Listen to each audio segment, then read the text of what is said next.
Hey, welcome back. I'm Stu, and back to my channel. Right now it's called Excommunicated, but next week there will be a rebrand, a new name, other stuff here and there. So don't be surprised when you find something new. Secret.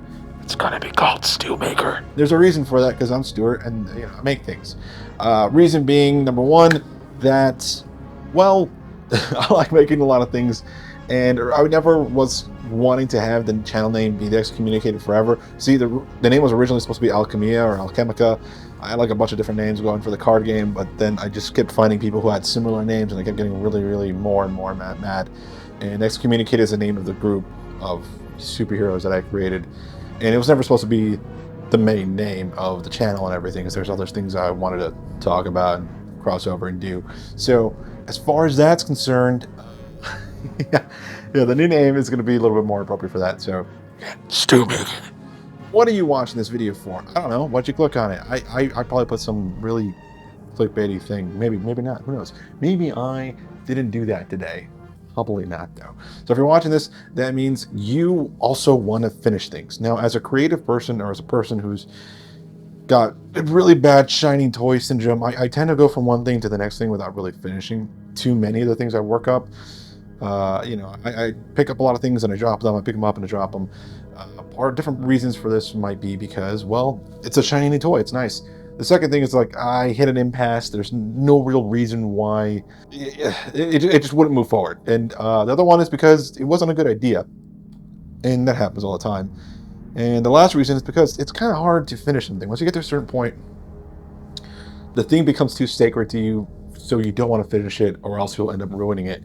This has happened to a lot of projects I had where I was like, man, the writing's so good, feeling great, and then you're like, I'm just gonna let it be. Then when inspiration strikes, I'll work on it. So I can't be the only person doing this. So the point of this video is to challenge myself and to challenge you to finish it. Now, there's a lot of different things out there in the world, to-do lists, all that kind of things, and I don't really care for a lot of them. I have Google Docs, and I like the little to-do things you got to do, but I don't know. It's not my favorite thing. So the main problem I have with all these things is that they for some reason, it doesn't hold me accountable. Like I can have like a whole to-do list and a schedule, and like deadline, and then it still doesn't matter to me.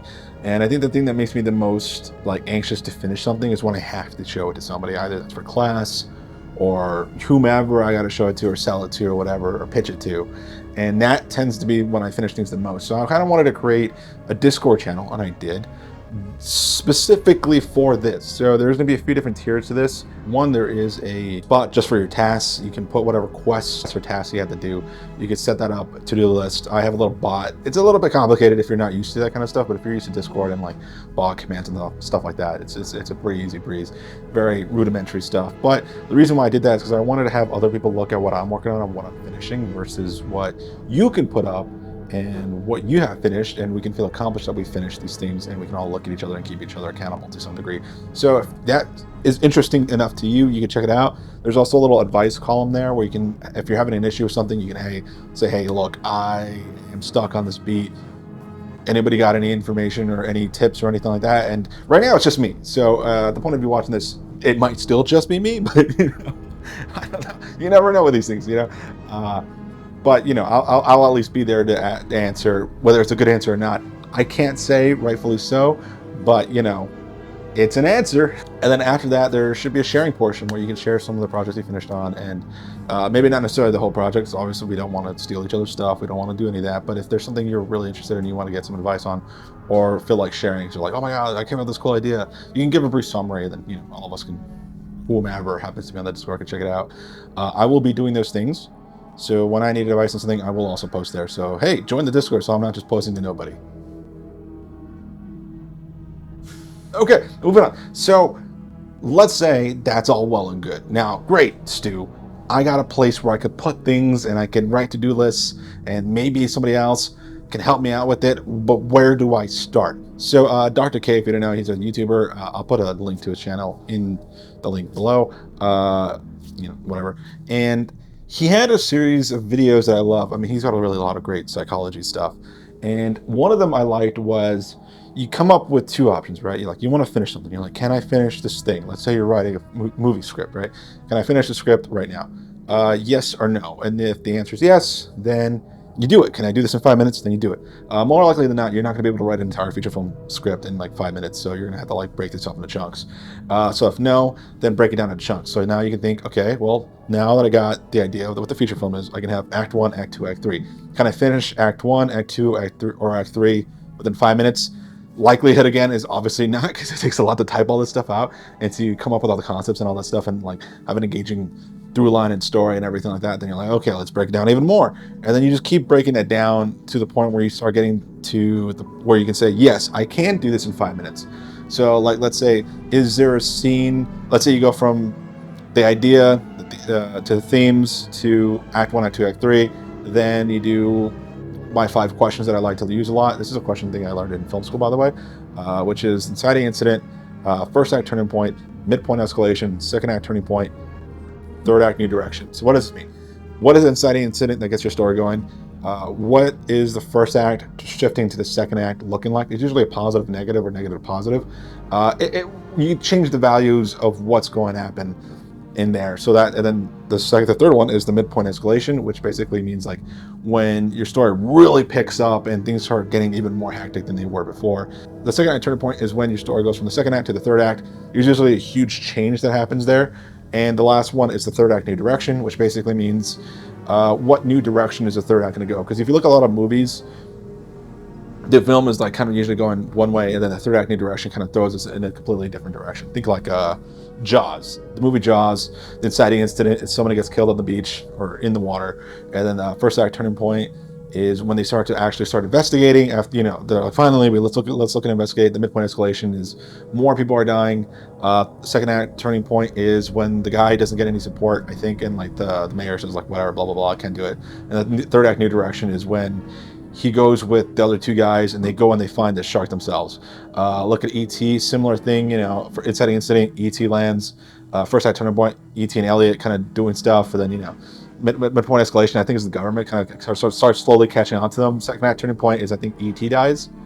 Spoiler alert. And third act new direction is all the kids trying to help E.T. escape the government. So that's like a general gist, and if that sounds pretty good to you, check it out. I might do a whole video on it, but that is the general gist. And so you go from the 3 acts to the 5, and then maybe you want to break down even more. And there's a book I love called The Sequences Approach. Actually, give me a second.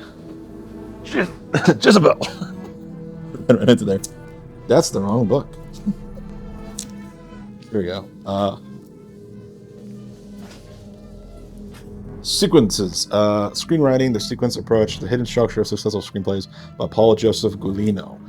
Do check this out. This book is freaking amazing if you want to be a writer, especially like feature films or TV or even books and other stuff. You want to just write in general. This could be good for video games. Like, instead of thinking each sequence as like a short film, instead you think of it like, here's a new map and a new area to do. So what is this?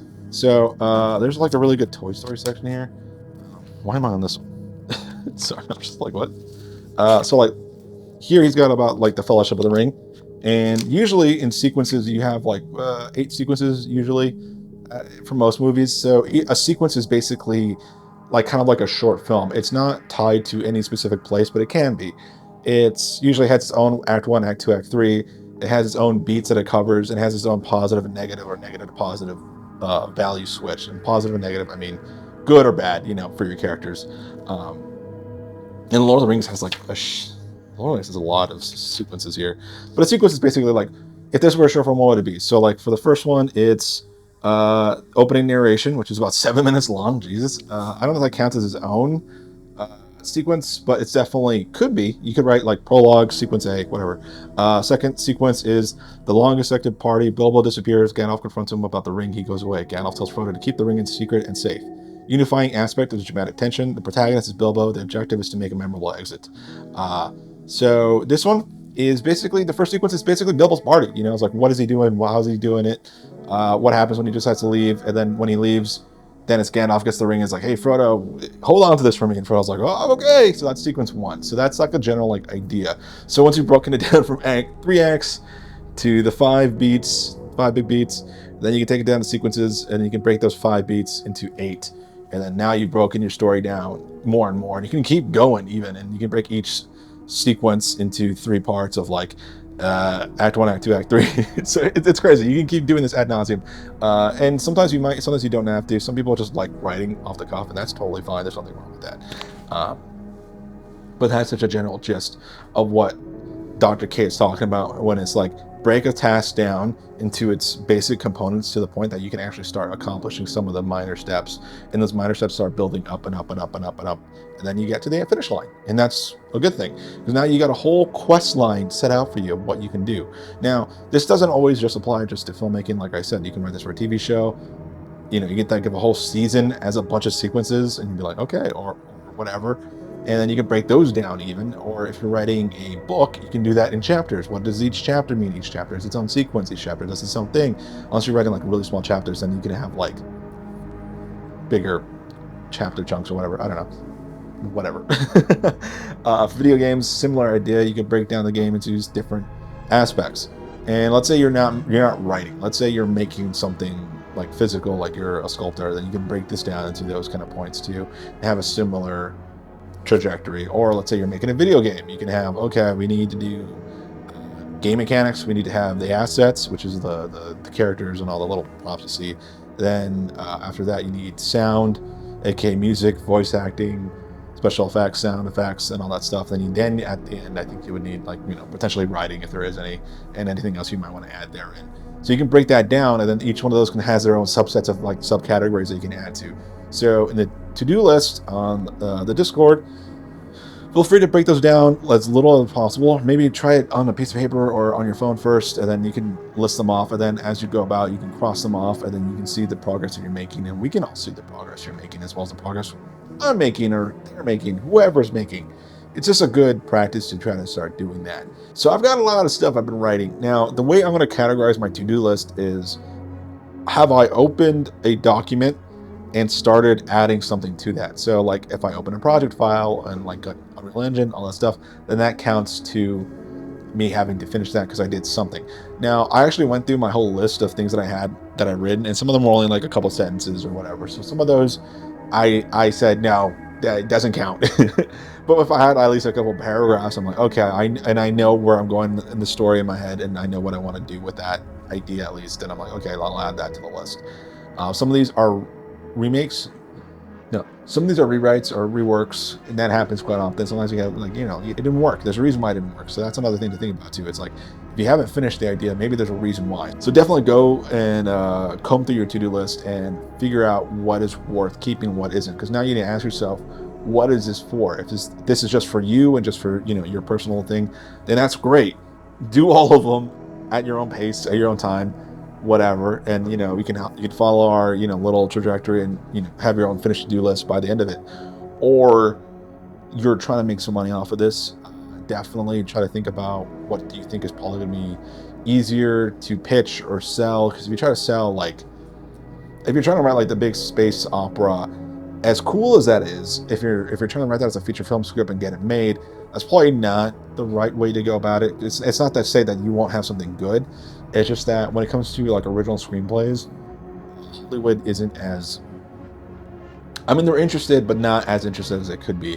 If you look at like a lot of people have like arguing like that Hollywood's just making a lot of remakes, or, you know, taking books and just remaking them and all that stuff, and that is a genuine thing. So I think if you want to write that big sci-fi space opera, maybe instead of making it into a feature film, maybe you make it into a book or comic book first, and then that way you can do that, get a whole audience for that, and then translate that into a feature film. So there's no harm, no foul to how you do your order operations, but definitely keep that in mind as to what you want out of your finished product, because sometimes that might be the problem. And the thing is like, maybe you're writing the script and it definitely should be a book. Like you're padding out the script, and like that's why the thing is taking so long, because you just keep adding more and more of background and all this other stuff and more characters. Because like, let me tell you, when you're writing a feature film script, you don't want to have a whole lot of characters, especially if you're trying to focus. Usually there's only one main character.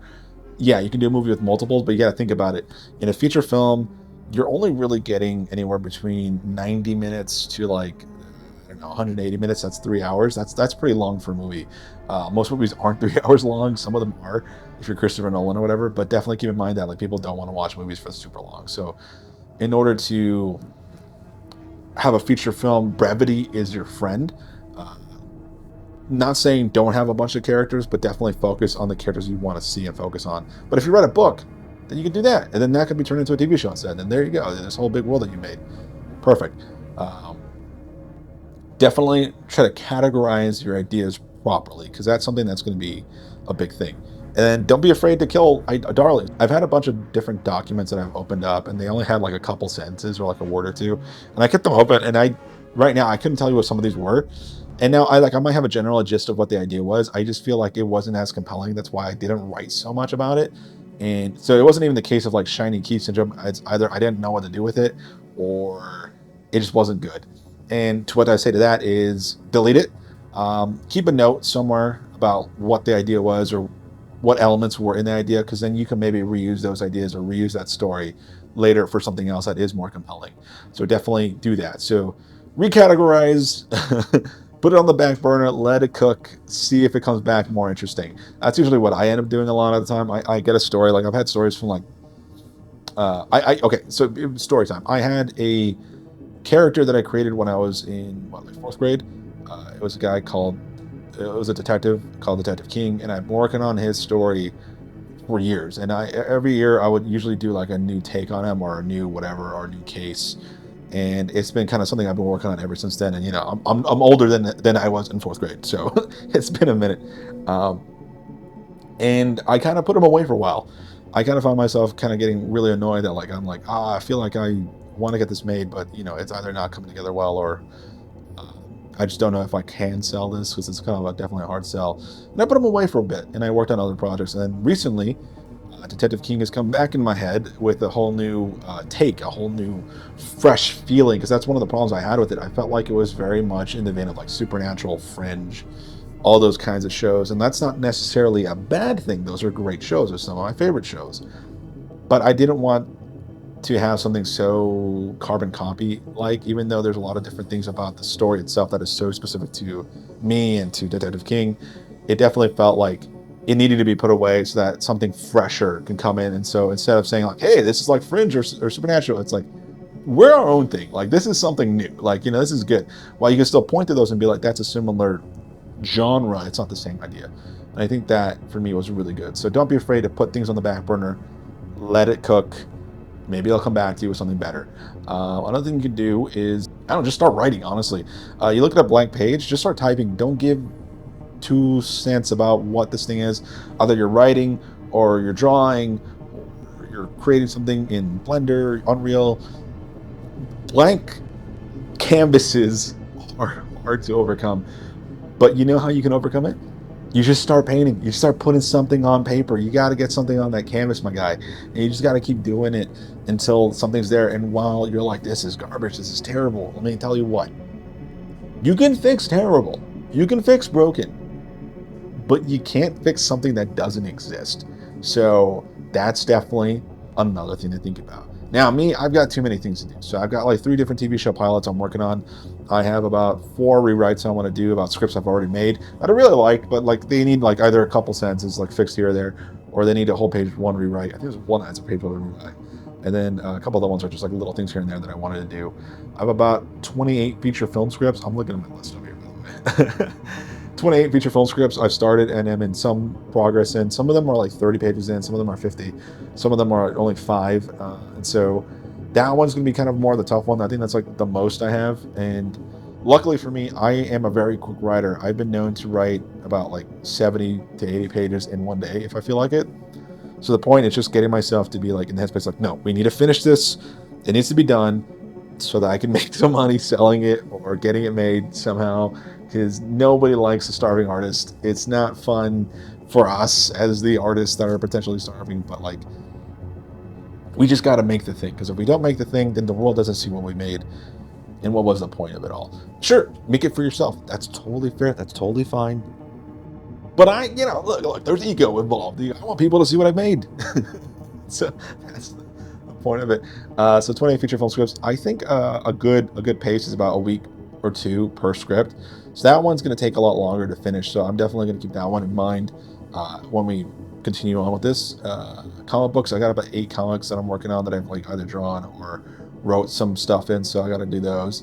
I got about 8 books, like novels, only a couple of them with a lot of pages. There's two that I'm about 50 to 60 pages into, both of them. And those are both really fun. But again, I fell into like the perfectionism that I was like, oh, this is too good. I can't do it. And I found, funnily enough, the thing that is the most pushing, the thing that pushes my story forward the most is when I just say screw it and I just start typing. I don't have a plan for it sometimes. Sometimes I have like a general gist of what the story is, but I just say, forget perfection. Let's just write whatever's in my head. And I end up loving it. And it ends up being some of my favorite stuff I've written for that story. So definitely that's something I'm going to try to like keep in mind, that I don't want to be too perfectionist about, and just let my creative juices flow. Because if you don't, then you're never going to get done. Last but not least, games. I want to make games. I've been wanting to make games since a kid. I didn't have a proper computer back in the day, so for me, making games never felt like something that was like very tangible. And even when I grew older, I was going to college, and I remember talking to the guy who was like helping us figure out if we wanted to go to school. And I forgot, I was like consultant, whatever, whatever. And I was talking to him, and he's like, "He sounds like you like movies." I'm like, "Yeah, but I wanted to go here for game design." He's like, "No, I think you want movies." And I was like, "Okay." So maybe he needed more of a filmmaker quota, I guess. I don't know. It doesn't matter. I love filmmaking. I love movies. I love that stuff, but I also love the games a lot. I love games, and we can't deny that the gaming market is exploding with the amount of games that are out there and the amount of talent that's out there. And I'd like to put my own spin on it. So I've been learning Blender, and I've been learning Unreal. I've been learning how to code a little bit. Am I learning too much all at once? Yes. But for me, that works. I feel like I don't like learning things one at a time, because when you want to learn something, there's this thing called kind domains and wicked domains. Kind domains are a world that is kind, world that lets you fail and come back and redo. And you don't really lose anything for it, and that's why it's kind. It might be tough, but it's still really difficult. Even the Dark Souls and Elden Ring are technically kind domains, as much as people like to not think so, because at the end of the day, you're seeing patterns and you're reacting to those patterns, and as crazy or as hard and difficult as they may be, there's still patterns for you to learn from. I think the most thing, like the game that I think is the most wicked, there's a bunch of other game examples, I'm pretty sure, but the one that I have in my head right now is The Evil Dead. Not The Evil Dead, is The Evil Within. Now, it's like any other game. It's like a point, you walk and you do it, and you did, and it's all good and it's done, right? But they have a mode in the game that's one of the hardest mode difficulties ever. It's called the Kumu mode. And it's basically, you get hit, you die. You start the game from the beginning.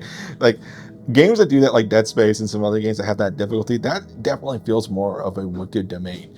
Because as much as you can try to learn the patterns, you can still get one shot by something, and then that's the end of the run. You know what I mean? You got to start all over again. And then that still is kind domain. Wicked domains are crazy. And why does this matter? It matters because when we're trying to learn something or trying to figure things out, kind domains make us it's just too easy. You know what I mean? We don't remember things based off of kind domains. We end up forgetting them because you're just learning a set pattern. It's like you're at school and they teach you how to do something, and you just don't learn the basic concept of it. You just learn to memorize it. Therefore, when test time comes, you just regurgitate the information you memorized, and when it's over, then you forget all about it. Versus a wicked domain where you have to learn so many different things, and it's all coming at you, and you don't know what's what. You're like, oh my God, there's too many things going on.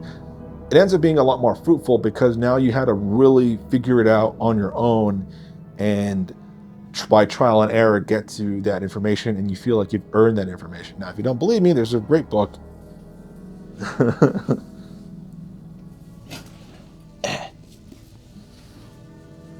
Great book called Range, Why Journalists Triumph in a Specialized World by David Epstein.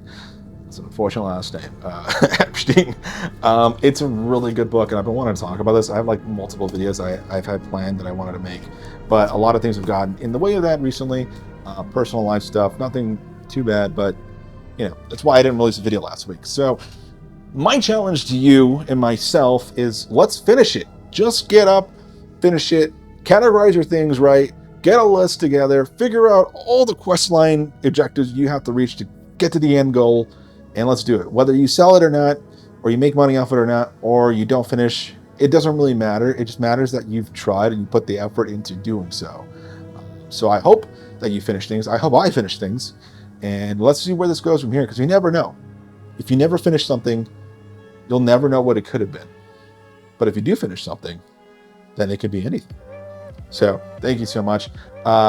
Just a reminder, next week is going to have a rebrand. I think next week is the rebrand, because I'm waiting on a couple different items here. Don't worry about it. I'm waiting on some stuff that I want to like get to and make and get that going. So we'll film another video probably the week this comes out for preparation next week, and then hopefully that all will be Gucci and everything will be good. If not, then I'll have to figure that out. So don't be surprised if next week the different name, still bigger. And we'll go from there. So thank you for watching. I know this is a long video, especially when I talk about so many different things, but I feel like I had to, because I feel like I wasn't being too comprehensive with my other previous recordings. So if you like the video, like it. If you dislike it, dislike it. Do either of them as you wish. It fuels the algorithm either way's engagement. Subscribe if you feel like doing so, and comment below what projects you want to work on, or head to the Discord and talk about that there. Definitely possible. So everything's possible as long as you're willing to put the time and effort to do so. You won't find out unless you do. So later.